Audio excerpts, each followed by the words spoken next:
इस खबर के प्रायोजक हैं Manohar Lal jewellers, sector 18, Noida, UP. Meerut में बढ़ती गर्मी में बिजली की मांग बढ़ने के साथ ही अघोषित कटौती भी शुरू हो गई है। शहर में 400 मेगावाट तक की विद्युत खपत बढ़कर 600 मेगावाट तक पहुंच गई। कई क्षेत्रों में कई घंटे बिजली आपूर्ति ठप होने से सामान्य जीवन बुरी तरह प्रभावित होने लगा है। इसके चलते लाइन में खराबी आने से कई क्षेत्रों में घंटों बिजली गुल रही।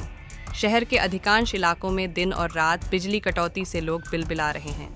इस समस्या को लेकर एमडी पावर ईशा दुहन का कहना है कि जिस हिसाब से हीट वेव चल रही है, उसे देखकर सभी अधिकारियों और कर्मचारियों को निर्देश दिए गए हैं कि लोकल फॉल्ट और ट्रांसफार्मर खराबी को तुरंत ठीक किया जाए।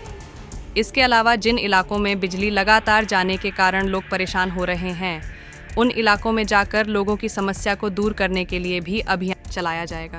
वेव चली हुई और ऑरेंज अलर्ट है, तो विद्युत विभाग स्पेशली पश्चिमांचल विद्युत वितरण निगम लिमिटेड बहुत ही अति संवेदनशील है हमारे जितने कंज्यूमर्स हैं उनको लेकर के। और ये सही बात है कि अभी तक प्लांट शटडाउन हो रहे थे क्योंकि कुछ काम जो है पीवीएनएल को लग रहा था कि गर्मी के पॉइंट ऑफ व्यू से ज़रूरी हैं, जिस वजह से शटडाउन लिए जा रहे थे। लेकिन अभी क्योंकि गर्मी ज़्यादा बढ़ गई है तो वो सारे काम रोक दिए गए हैं। कोई भी प्लांट शटडाउन अब जब तक अति आवश्यक ना हो नहीं लिया जाएगा, इसके इंस्ट्रक्शंस में दे चुकी हूँ। अगर अति आवश्यक भी जरूरत भी पड़ती है तो भी 4 घंटे से अधिक का शटडाउन नहीं लिया जाएगा, ये इंस्ट्रक्शंस जो हैं सबको दिए जा चुके हैं।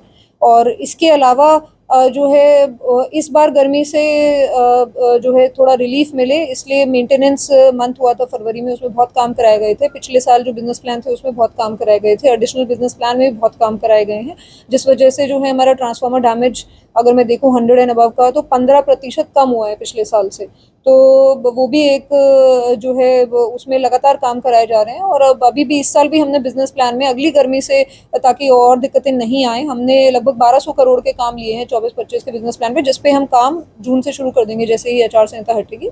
और उसके बाद एक एडिशनल बिजनेस प्लान मतलब बिजनेस प्लान 2 भी हम बना रहे हैं, जिसमें कि जो इंडस्ट्रियल और अर्बन एरियाज खासतौर पे हैं उनको हम ले रहे हैं जहाँ जहाँ पे ज़्यादा समस्या है।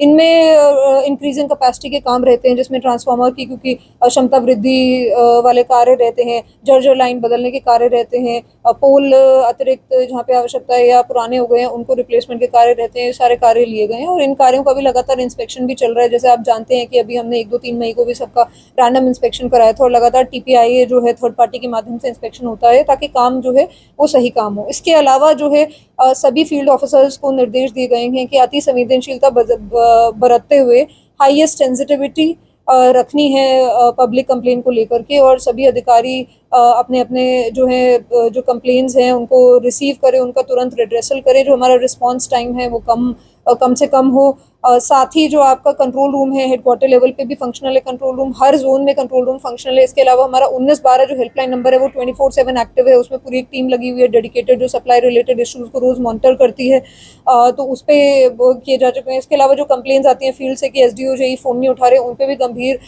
जो है गंभीरता से उनको देखा जाता है और जीरो टॉलरेंस पॉलिसी अपनाई जाती है। जो लापरवाह अधिकारी उनके खिलाफ कार्रवाई भी की जाती है। तो ये सारे हमारे काम चल रहे हैं। फुट पेट्रोलिंग के लिए विशेष मैंने निर्देश दिए हैं कि जो हमारे जितने भी पोल्स एंड लाइंस हैं उन पर फुट पेट्रोलिंग हो ताकि कोई अगर कट है या कुछ है तो उस तरह से पता चल जाए, वो सही समय पे हम उसको ठीक करा सकें।